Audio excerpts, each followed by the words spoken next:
Hi guys, and welcome to Through the Glass Table. I'm Everett Walker. I'm Ismael. And this is the second time we've recorded this because Ismael deleted the review. Today we'll be reviewing Steven Spielberg's The Big Friendly Giant. The Big Friendly Giant tells the story of a little girl named Sophie who discovers a big friendly giant who, by chance, never has a real name in the movie.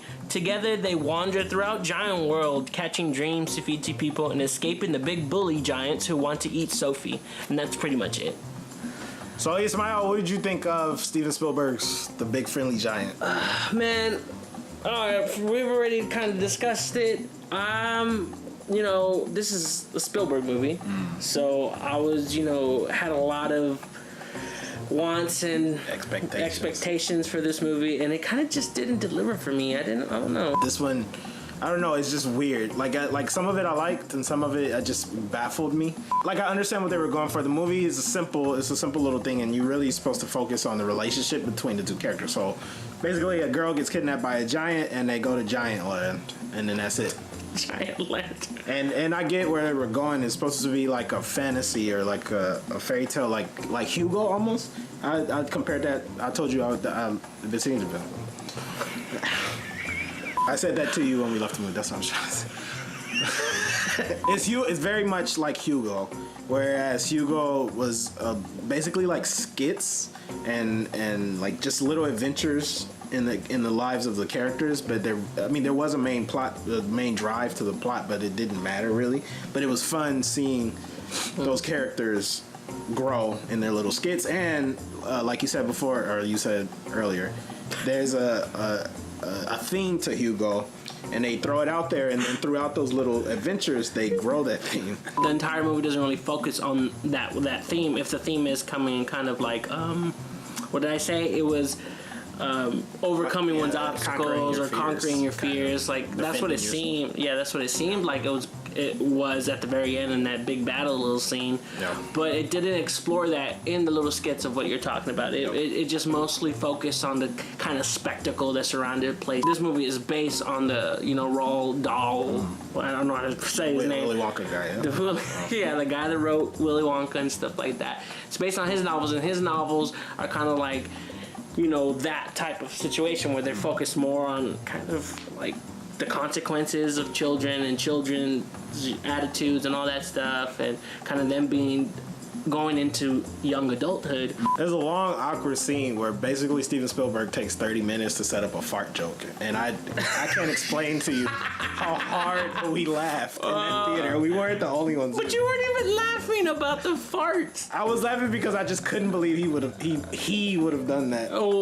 This is a children's book. What did you want? I don't know. It just seemed so odd, and then the way that they set it up, because I turned to you before it even happened. And you're like, you better. He better not put them farts in there. If the queen farts, I'm checking out of this movie. And lo and behold, they set it up where it's about to happen, and it just got funnier and funnier. The Big Friendly Giant is Mark Rylance. Yeah, Rylance? I think so. That's how you say it. He's the one, I believe, that won for Bridge of Spies as the last Steven Spielberg. Oh yeah, that's right. Yeah. So I forgot about that movie.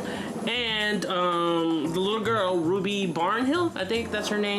Which you have a problem with child actors out of the like either they kind of just throw it out the park for you, knock it out the park for you, or like they just suck. Yeah, there's no in between with child actors would be for some reason. I know she's a kid, and that's probably the best she could have done, but like you can't just run your life on excuses, What? You can't just because you don't want to hurt her feelings. You tell her she's a wonderful actress, and you should just find another actress. I don't think it has anything to do with that. I think it just has to do with she could probably hit her marks. That's what it probably is. Child actors who overact, as you say, just probably can hit the mark, and they're probably better at being.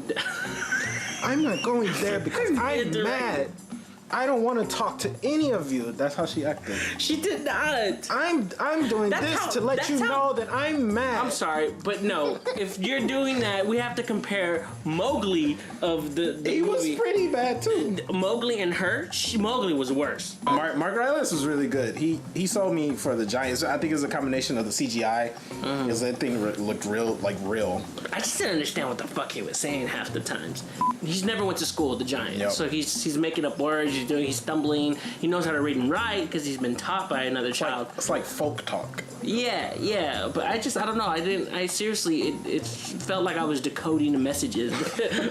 Besides all the stuff that we said is wrong, like, it still is a beautiful looking movie. Direction's as good as any Steven Spielberg movie can be, and it's not inherently just bad. It's just bad choices in storytelling. Out of 5, what is your rating for the BFG? I give the BFG a 3.5 out of 5. It was a decent movie. It just didn't have oomph. I give it a 2. I didn't understand half of it. Because I didn't understand half of what the giant was saying, but I picked it up and I could, yeah. That's pretty much it, guys. I don't really have nothing else, but thank you for watching, and please be on the lookout for new skits that we're doing and new reviews that we're doing. So that's all coming up pretty next month. So, bitch. Bye. I hate you. Bye.